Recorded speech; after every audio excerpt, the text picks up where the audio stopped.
Is there a part of you that's frustrated by the rate of progress in Blue Origin? Blue Origin needs to be much faster, and it's one of the reasons that I left my role as the CEO of Amazon a couple of years ago. I wanted to come in and Blue Origin needs me right now. And so I had always, when I was the CEO of Amazon, my point of view on this is if I'm the CEO of a publicly traded company, it's going to get my full attention. And I really, it's just how I think about things. It was very important to me. I felt I had an obligation to all the stakeholders at Amazon to do that. And so having, turned the CEO, I'm still the executive chair there, but I've turned the CEO role over. And the reason, the primary reason I did that is so that I could spend time on Blue Origin, adding some, energy, some sense of urgency. We need to move much faster, and we're going to. What are the ways to speed it up? So, I mean, there's, you've talked a lot of different ways to sort of, at Amazon, removing barriers for progress, or distributing, making everybody autonomous and self-reliant in terms all those kinds of things. Is that apply at Blue Origin, or it does apply? I know I'm leading this directly. We are going to become the world's most decisive company across any industry. And so, at Amazon for ever since the beginning, I said, we're going to become the world's most customer obsessed company. Mm-hmm. And no matter the industry, like one day people are going to come to Amazon from the healthcare industry and want to know, how are you so customer obsessed? How do you actually not just pay lip service to that, but actually do that? Mm-hmm. And from, all different industries should come want to study us to see how we accomplish that. And the analogous thing at Blue Origin, and what will help us move faster, is we're going to become the world's most decisive company. We're going to get really good at taking appropriate technology risk, making those decisions quickly, being bold on those things. That's what, and having the right culture that supports that. You need people to be ambitious, technically ambitious. If there are 5 ways to do something, we'll study them, but let's study them very quickly and make a decision. We can always change our mind. It doesn't, changing your mind. I talk about one-way doors and two-way doors. Most decisions are two-way doors. Can you explain that? Because I love that metaphor. If you make the wrong decision, if it's a two-way door decision, you walk out the door, you pick a door, you walk out, and you spend a little time there. It turns out to be the wrong decision. You can come back in and pick another door. Some decisions are so consequential and so important and so hard to reverse that they really are one-way door decisions. You go in that door, you're not coming back. Mm-hmm. And those decisions have to be made very deliberately, very carefully. If you can think of yet another way to analyze the decision, you should slow down and do that. So, when I was CEO of Amazon, I often found myself in the position of being the chief slowdown officer, mm-hmm. because somebody would be bringing me a one-way door decision. And I would say, okay, I can think of 3 more ways to analyze that. So let's go do that, because we are not going to be able to reverse this one easily. Maybe you can reverse it, but it's going to be very costly and very time consuming. We really have to get this one right from the beginning. And what happens, unfortunately, in companies, what can happen is that you have a one-size-fits-all decision-making process where you end up using the heavyweight process on all decisions. For everything, yeah. Including the lightweight ones, the two-way door decisions. Two-way door decisions should mostly be made by single individuals or by very small teams deep in the organization. Mm-hmm. And one-way door decisions are the ones that are the irreversible ones. Those are the ones that should be elevated up to, the senior-most executives who should slow them down and make sure that the right thing is being done. Yeah, I mean, part of the skill here is to know the difference between one-way and two-way. I think you mentioned, yes. Yeah, I think you mentioned Amazon Prime, the decision to sort of create Amazon Prime as a one-way door. I mean, it's unclear if it is or not, but it probably is, and it's a really big risk to go there. There are a bunch of decisions like that are, changing the decision is going to be very, very complicated. Some of them are technical decisions too, because some technical decisions are like quick drying cement. If you're going to, once you make them, it gets really hard. I mean, choosing which propellants to use in a vehicle, selecting LNG for the booster stage and selecting hydrogen for the upper stage. That has turned out to be a very good decision.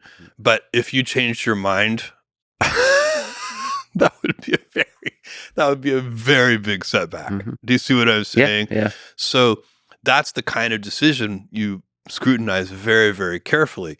Other things just aren't like that. Most decisions are not that way. Most decisions should be made by single individuals, but they need and done quickly in the full understanding that you can always change your mind.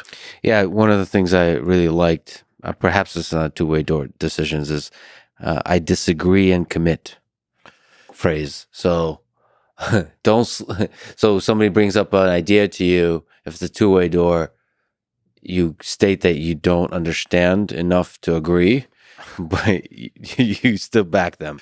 I mean, I'd love for you to explain it. Disagree and commit is a really important principle that saves a lot of arguing. Yeah. So, I'm going to use that in my personal life.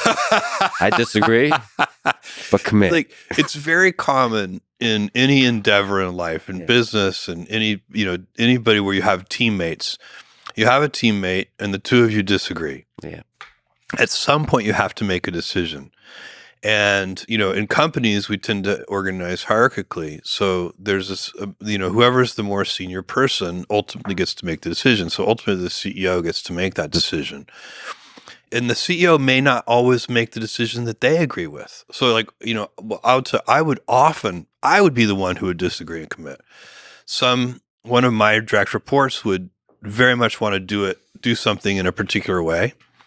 I would think it was a bad idea. I would explain my point of view. They would say, Jeff, I think you're wrong, and here's why. And we would go back and forth. And I would often say, you know what? I don't think you're right, but I'm going to gamble with you. And you're closer to the ground truth than I am. I've known you for 20 years. You have great judgment. I don't know that I'm right either. Not really, not for sure. All these decisions are complicated. Let's do it your way. But at least then you've made a decision. And I'm agreeing to commit to that decision. So I'm not going to be second guessing it. I'm not going to be sniping at it. I'm not going to be saying, I told you so. I'm going to try actively to help make sure it works. That's a really important teammate behavior. There's so many ways that dispute resolution is a really interesting thing on teams. And there are so many ways when two people disagree about something, I'm assuming like the case where everybody is well-intentioned, they just have a very different opinion about what the right decision is. And we have in our society and inside companies, we have a bunch of mechanisms that we use to resolve these kinds of disputes. A lot of them are, I think, really bad. So an example of a really bad way of coming to agreement is compromise. So compromise, we're in a room here and I could say, Lex, how tall do you think this ceiling is? And you'd be like, I don't know, Jeff, maybe 12 feet tall. And I would say, I think it's 11 feet tall. Yeah. And then we'd say, you know what? Let's just call it 11 and a half feet.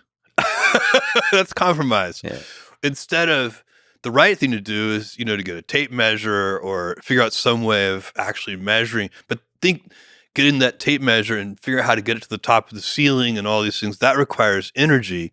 Compromise, the advantage of compromise as a resolution mechanism is that it's low energy, but it doesn't lead to truth. And so in things like the height of the ceiling where truth is a knowable thing, you shouldn't allow compromise to be used when you can know the truth. Another really bad resolution mechanism that happens all the time is just who's more stubborn. Yeah. This is also, so you have, let's say, two executives who disagree and they just have a war of attrition. And whichever one gets exhausted first capitulates to the other one. Again, you haven't arrived at truth. And this is very demoralizing.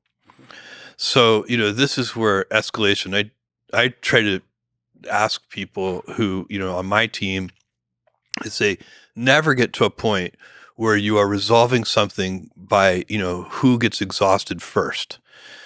Escalate that. I'll help you make the decision. Because that's so de-energizing and such a terrible, lousy way to make a decision. So you want to get to the resolution as quickly as possible because that ultimately leads to a high velocity of decision. Yes, and you want to try to get as close to truth as possible. Yeah. So you want, exhausting the other person is not truth-seeking. Yes. And compromise is not truth-seeking. So, it doesn't mean, now, and there are a lot of cases where no one knows the real truth, and that's where disagree and commit can come in. But it's escalation is better than war of attrition. Escalate to your boss and say, hey, we can't agree on this. We like each other. We're respectful of each other, but we strongly disagree with each other. We need you to, make a decision here so we can move forward.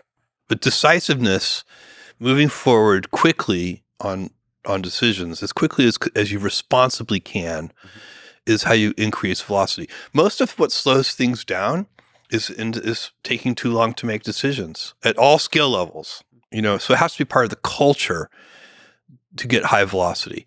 Amazon has 1.5 million people, and the company is still fast. We're still decisive. We're still quick, and that's because the culture supports that. At every scale in a distributed way, Yes. trying to maximize the velocity of decisions. Exactly.